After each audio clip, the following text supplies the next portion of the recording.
Depression is more often than not inflammation driven. Inflammatory markers are heightened and exacerbated. The immune system is firing off on all cylinders in the peripheral nervous system, but also in the central nervous system. This is driven by many things, many factors, one of which is lack of sleep. Most people are sleep deprived, whether you have children or not. People are not getting enough sleep, and good quality sleep at that. It all starts with the exposure of daylight during the day. Now, most of us are in our boxes, our homes, our offices. We're not getting out in the daytime. We're not getting light exposure, and that is a good start to a good night's sleep. So try and make that a priority.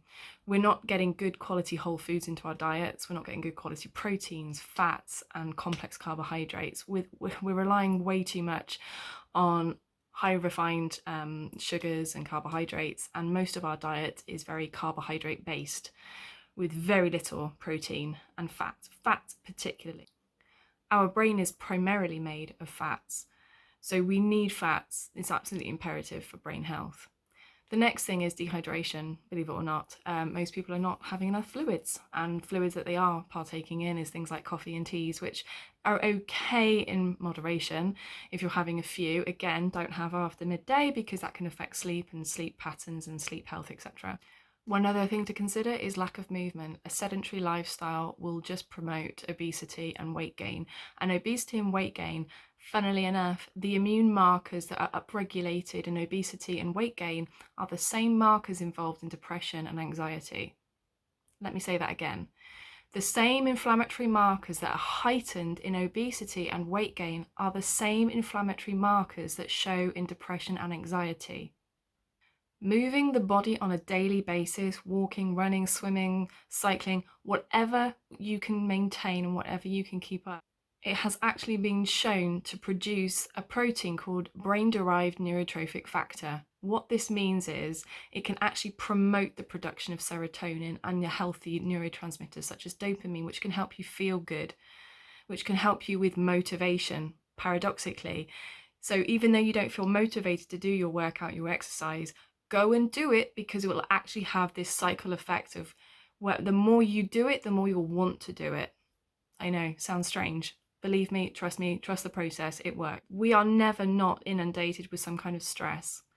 Add into the fact that we are on social media, a lot of us, or we're watching a lot of screens, we're watching a lot of TV, and there's a lot of fear mongering, there's a lot of messaging that everybody should be worried, afraid, frightened, and that everything is doom and gloom.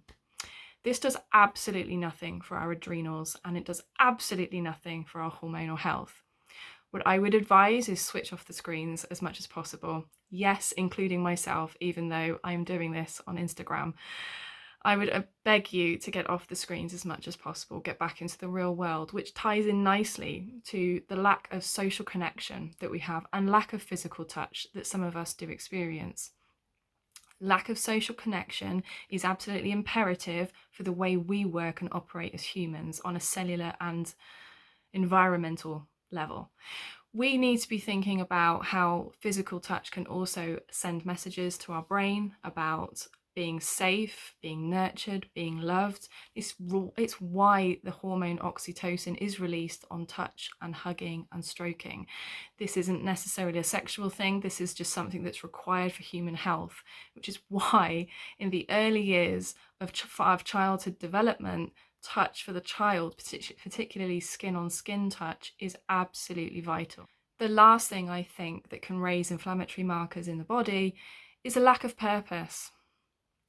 This is a little bit more woo-woo and a little bit more holistic in the thinking, but this is something I do cover in my one-to-one clinics with clients is, do you feel satisfied in life?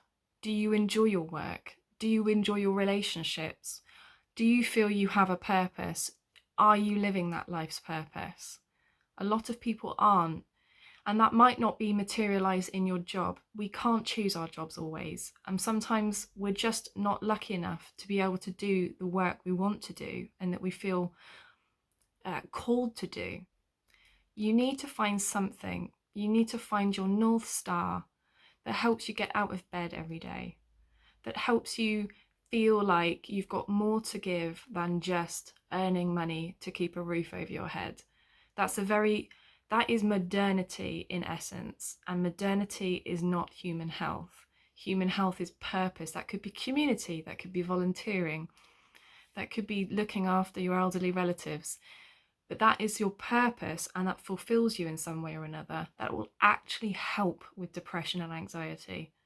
To feel that you are part of a community, to feel that you matter and you are making a difference.